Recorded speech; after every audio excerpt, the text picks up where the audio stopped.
रोपळे तालुका माढा जिल्हा सोलापूर या ठिकाणी विविध कार्यक्रम आयोजित करण्यात आलेत। मृद आणि जलसंधारण विभाग, महाराष्ट्र शासन, प्रधानमंत्री कृषी सिंचन योजना, पाणलोट विकास घटक 2 या अंतर्गत वॉटरशेड यात्रेचं आयोजन करण्यात आलं होतं। यात्रेमध्ये नैसर्गिक संसाधन व्यवस्थापन, उपजीविका घटकांतर्गत बाबी, उत्पादन पद्धती, क्षमता बांधणी या घटकांबद्दल सविस्तर माहिती या कार्यक्रमाद्वारे सांगण्यात आली आहे। तसेच पथनाट्याच्या मार्फत ही शेतकऱ्यांना विशेष आवाहन करण्यात आले। तसेच यावेळी हिरवा झेंडा दाखवून रथयात्रेचं गावात स्वागत केलं आणि यानंतर गावामध्ये नवीन कामाचे शुभारंभ केले गेले। शेततळे, फळबागा लागवड यांची भूमिपूजन केले आणि श्रमदान पूर्ण झालेल्या कामांचं लोकार्पण केलं। वृक्ष लागवड ही करण्यात आली। यावेळी अभिनव भारत संस्था सालसे यांच्याकडून एक वृक्ष भेट देण्यात आले। तसेच शालेय विद्यार्थ्यांनी मोठ्या संख्येने या कार्यक्रमामध्ये भाग घेतला।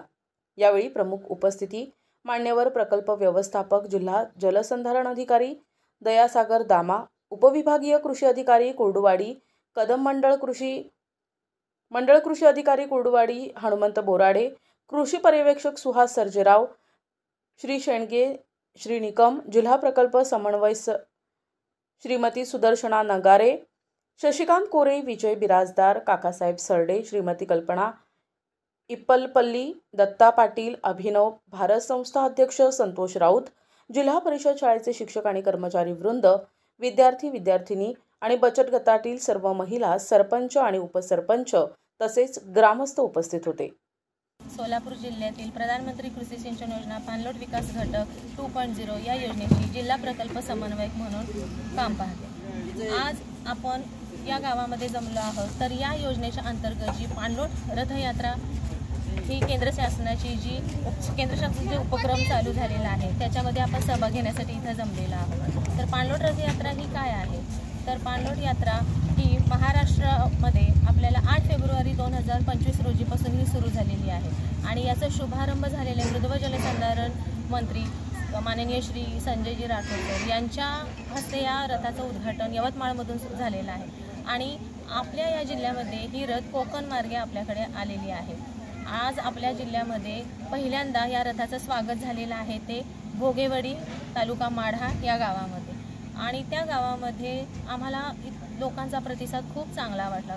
लोकांनी या रथयात्रेमध्ये अगदी आनंदाने आणि उत्साहाने सहभाग घेऊन खरंच याला एक जल्लोषाचा कार्यक्रम करून हा एक महोत्सव साजरा त्यांनी केलेला आहे। त्याच्यामध्ये लोकांनी श्रमदानामध्ये सहभाग केलेला आहे, लोकार्पणाची कामं झालेली आहेत, वृक्षारोपणमध्ये मोठ्या प्रमाणात सहभाग घेतलेला आहे, शालेय विद्यार्थ्यांनी स्पर्धेमध्ये भाग घेतलेला आहे, महिलांनी भाग घेतलेला आहे।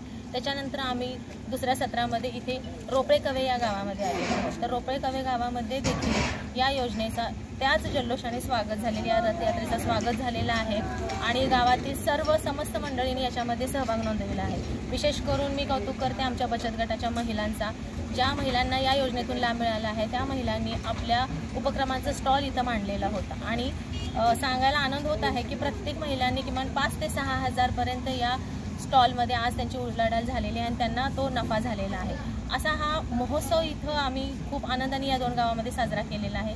इथून पुढे उद्या आम्ही जातोय माढा तालुक्यातील केवड आणि जामगाव इथे, त्याच्यानंतर आम्ही जातोय सांगोला तालुक्यातील हटकर, मंगेवाडी आणि निजामपूर इथे आणि मग शेवटच्या दिवशी 11 तारखेला आमची ही रथ जाते आपले मंगळवेढा तालुक्यामधील मारोळी आणि सलगर बुद्रुक आणि सलगर बुद्रुकमध्ये याचा शेवट होईल आणि हे रथ। तर मी शेतकऱ्यांना एक इथं आवाहन करू इच्छिते की ही सर्वांगीण विकासाची ही योजना आहे। मृद व जलसंधारणच्या कामाबरोबरच आपण याच्यामध्ये स्वयंसहायता गटांचा तसंच उपभोक्ता गटांचा, सर्व शेतकऱ्यांचा आपण इथं जीवनमान उंचवण्याचा देखील याच्यामध्ये सर्व बाबींनी विचार करून ही योजना इथं राबवलेली आहे। त्यामुळं शाश्वत शेती इथं करण्यासाठी शेतकऱ्यांनी जास्तीत जास्त या योजनेचा लाभ घ्यावा आणि आपल्या गावातील, आपल्या शेतातील माती आणि पाणी हे आपल्या गावातच राहून त्याचं इथंच आपल्याला संवर्धन कसं केलं जाईल याच्यामध्ये सर्वांनी सहभाग नोंदवावा असं मी शेतकऱ्यांच्या समोर सर्व गावकऱ्यांना देखील आवाहन करते आणि इथं रथयात्रेचं इतक्या जल्लोषाने स्वागत आणि सत्कार समारंभ केल्यामुळे मी सर्वांचे आभार मानते।